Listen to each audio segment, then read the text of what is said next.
Bé, ja sabeu tots que ahir va ser l'elecció del president del Consell Rector, 2 mesos després de paralitzar-ho, i també del Consell Rector, excepte de la representant no permanent del Consell de la Ciutadania, que és la nostra estimada Maite Fernández.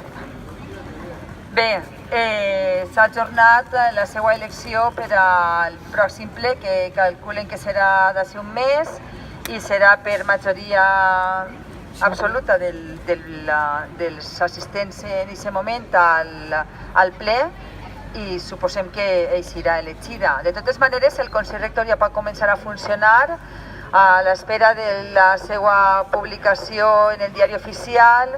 El primer que ens va dir el president Enrique Soriano és que aniran a registrar l'empresa i a partir d'ahí ja poden començar a fer contractacions, a traure el concurs del director general i a fer l'estudi per a l'elecció del nou director general.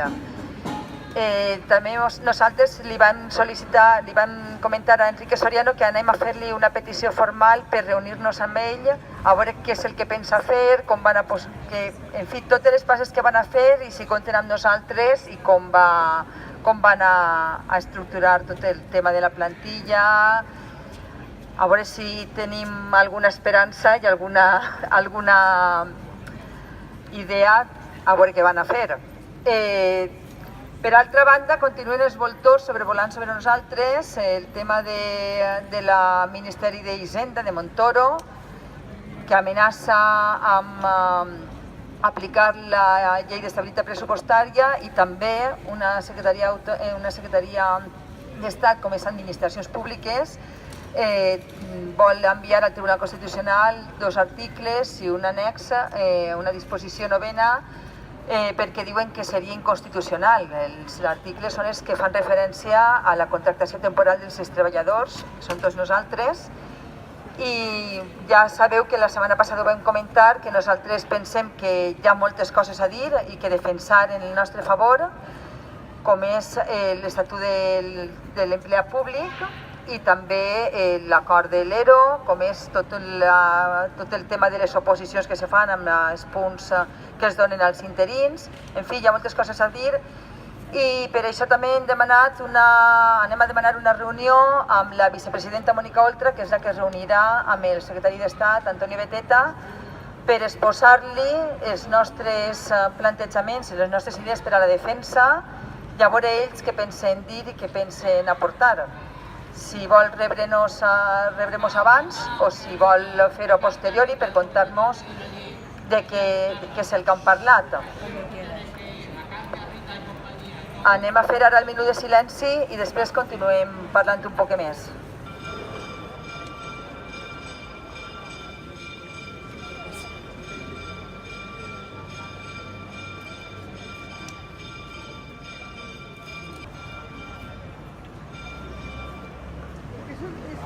Volem solucions! Volem solucions! Volem solucions! Volem solucions! Volem solucions! Volem solucions! Volem solucions! Volem solucions!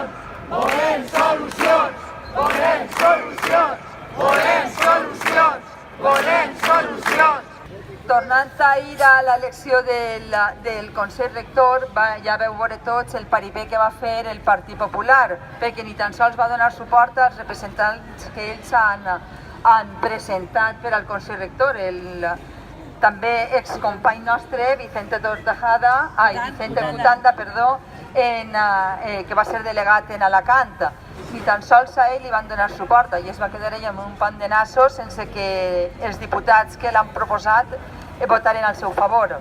Ha estat elegit perquè els demés partits que hi ha a les Corts han decidit acceptar-lo i que forme part del Consell Rector, però si no els seus diputats ni tan sols se'l van votar.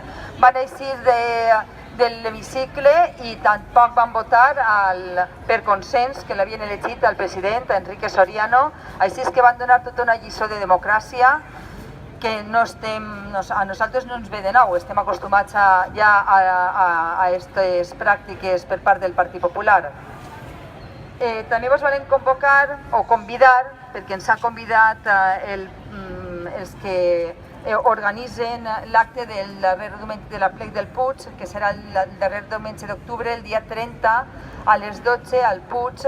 Els han convidat els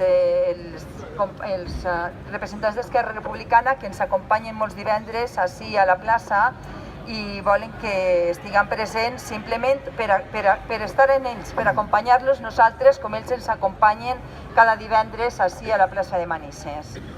Així és que recordeu que si algú vol acudir, teniu que contactar o dir-nos-ho amb nosaltres perquè compten amb nosaltres i fer-nos un lloc el dia 30 al Puig, a les 12 del migdia.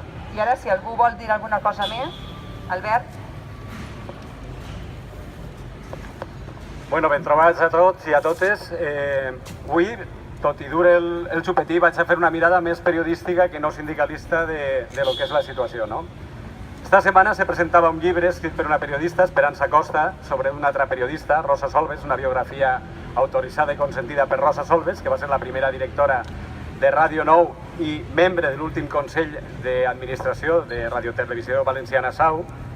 I en aquest acte de presentació van acudir 3 consellers, Vicent Soler, Alcaraz i, dos consellers i el president de la Generalitat, Ximo Puig, que també és periodista. Se va fer una lloança de lo que va ser el paper del periodisme durant la transició, del paper dels periodistes madurs, assentats, experts, a l'hora d'interpretar l'actualitat, a l'hora d'interpretar els fets, a l'hora d'ordenar el caos. Se va donar una versió de lo que era el periodisme que és molt contrària a la pràctica que tenen aquesta gent a l'hora de seleccionar quins van a ser els futurs periodistes de la Radiotelevisió Valenciana. I quan parla de periodistes, parla de càmeres, parla de la gent que està darrere, parla dels tècnics, parla dels administratius, parla de tota la gent que fa possible el periodisme. Vull dir que quan se feia lloança d'una primera transició, és el moment que reivindiquem amb el camp penal que nosaltres volem protagonitzar la segona transició mediàtica del País Valencià, perquè estem preparats per a fer-ho i perquè tenim la consciència tranquil·la per a poder fer-ho. I aquest és el nostre paper en aquest moment en el País Valencià i en els mitjans del País Valencià.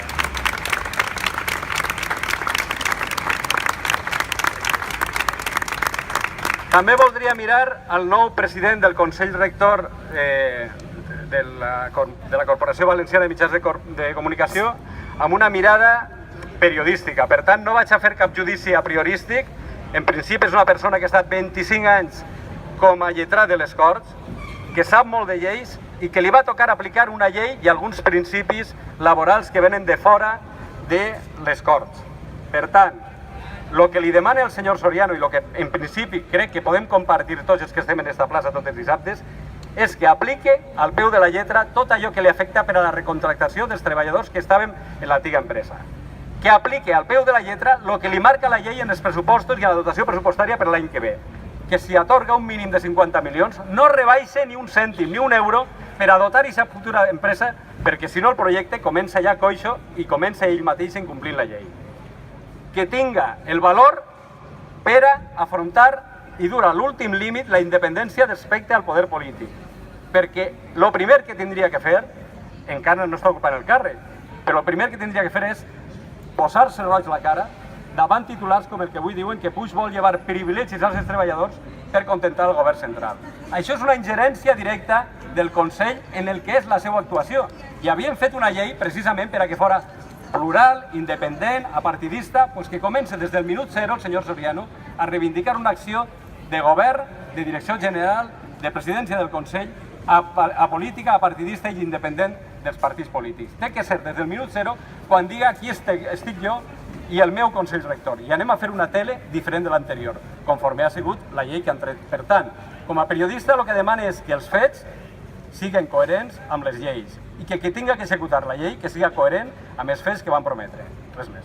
Si algú vol dir alguna cosa més, tenim tota la informació i ja som persones adultes, madures, portem molt de temps pensant en tot el que està passant i analitzant quins són els passos que fa cadascú per saber, per anar donant el nostre parer. de tot el que diu la premsa. Així és que, si voleu, ens torneu a trobar, si voleu i si podeu, i és necessari que ens tornem a trobar així el pròxim divendres, per fer forta la nostra reivindicació. Ens vegem. Volem solucions! Volem solucions!